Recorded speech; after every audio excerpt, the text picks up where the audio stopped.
श्रीकृष्णाच्या पट्टराणीने उलगडलेल्या तिच्या मनातील भावभावनांचे आत्मनिवेदन मी रुक्मिणी ही कादंबरी आपण आज वाचणार आहोत. तर कादंबरीच्या लेखिका आहेत सुवर्णा ढोबळे.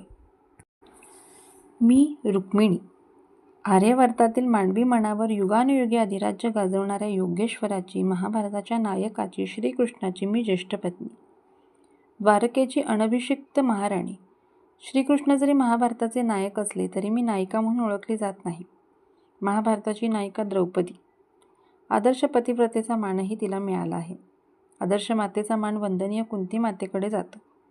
मला त्याचे दुःख नाही, कारण या विश्वाला माझा परिचय श्रीकृष्ण पत्नी या नात्याने आहे आणि तोच माझा सर्वोच्च सन्मान आहे.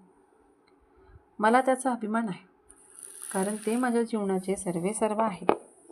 काया वाचा मनोभावे त्यांना मी स्वामी मानले आहे. त्यांच्या माझ्या जीवनप्रवासाची कहाणी सांगताना त्यांना मी स्वामी या नावानेच संबोधणार आहे. कालौघात आमच्या या जीवनप्रवासाला श्रीकृष्ण पर्व हे नामाभिमान प्राप्त झाले आहे. या महान पर्वाची एक साक्षीदार म्हणून या माझ्या मनोगताद्वारे त्या कालखंडात घडलेल्या तेजोमय, अभूतपूर्व, अतर्क्य घटनांचे कथन करण्याचा प्रयत्न करणार आहे. आमच्या राणीद्वीपाची प्रतिनिधी म्हणूनही एक भूमिका पार पाडणार आहे. तुमच्याशी संवाद साधणार आहे. त्या प्रसंगी माझ्या मनीचे हितगुज व्यक्त करणार आहे. माझ्या या मनोव्यापाराच्या विचारचक्राच्या फेऱ्यात तुम्हीही गुंतणार आहात. या गतिचक्राबरोबर तुम्हीही फिरणार आहात.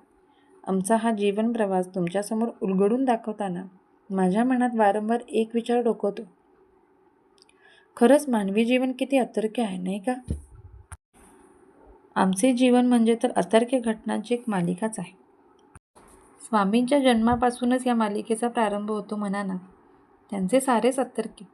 जन्म कारागृहात, बालपण मानस मात्यांपित्यांकडे गोकुळात, किशोरावस्था मथुरेत, उत्तर आयुष्य द्वारकेत, जन्म भरतखंडाच्या उत्तरेला तर उत्तर आयुष्य पश्चिमेला. माझ्या जीवनाची तराही तशीच. जन्म विदर्भात, पण विवाहानंतर माझा देश मला पूर्णपणे पारका झाला आणि सागराने वेढलेले द्वारकाद्वीप माझी सर्वस्व प्रिय भूमी ठरली. माझा विवाह माझ्या दादाने चेदीच्या राजकुमाराशी शिशुपालाशी ठरवला होता. पण नकळत्या वयापासून माझे मन मात्र त्या गवळ्याच्या पोराकडेच ओढ घेत होते. एवढेच नाही तर या आर्यवर्ताच्या इतिहासातले प्रथम प्रेमपत्र माझ्याकडून लिहिले गेले. प्रत्यक्षपणे राक्षस विवाहाचा पर्याय मीच सुचवला. प्रेमळ माता पिता प्रजाजनांच्या मायेच्या पंखाखाली वाढणाऱ्या एका खोळ्या राजकन्याच्या हातून हे कसे घडले? सारेच अतर्क्य. कहाणीच्या कथनोगात माझ्याकडून तुम्हाला कळेलच. असो, आज मी जीवनाच्या अंतिम टप्प्यावर येऊन पोचले आहे. स्वामींनी तर आपला मानसिक वनप्रस्थाश्रम काही तपांपूर्वीच प्रकट केला होता. महाभारतीय भीषण महायुद्धाच्या समाप्तीनंतर काही दिवसांनी सम्राट युधिष्ठिराच्या राज्याभिषेकाहून परतल्यानंतर त्यांची सूक्ष्म मानसिक लक्षणे त्यांच्या वृत्तीत मला दिसत होती. त्यांच्या मागे माझे पाऊलही त्या मार्गावर पडणारच होते. त्यांची आज्ञा मी आयुष्यभर शिरसावंद्य मानली आहे. आजही मानते आहे, पुढेही मानणारच आहे. आम्ही दोघेही परस्परांची मने चांगली ओळखतो. या राणीद्वीपाचा कारभार पुढल्या पिढीकडे सोपवण्याची माझी मनीषा त्यांनी जाणली आहे.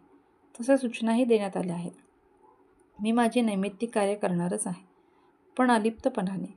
स्वामींनी पार्थाला कर्मयोगाची गीता ऐकवली आहे. ते स्वतः तीच जगले आणि मी सुद्धा.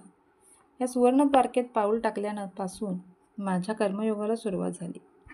मी द्वारकाधीशांची, द्वारकेची महाराणी झाले. दोन्ही अनभिषिक्त पदे आम्हा दोघांना लाभली. पदाबरोबरच कर्तव्ये आलीच. ती या क्षणापर्यंत आनंदाने पार पाडलीत आली. पुढेही अंतापर्यंत पार पाडणारच. यालाच कर्मयोग म्हणायचे, नाही का? कर्मयोग आणि कर्मभोग या दोघांचा संयोग हेच मानवी जीवनाचे मर्म. श्रीकृष्णाची पत्नी झाले, महाराणी झाले, कुणालाही हेवा वाटेल असे परमभाग्य माझ्या जीवनात माझ्या वाट्याला आले.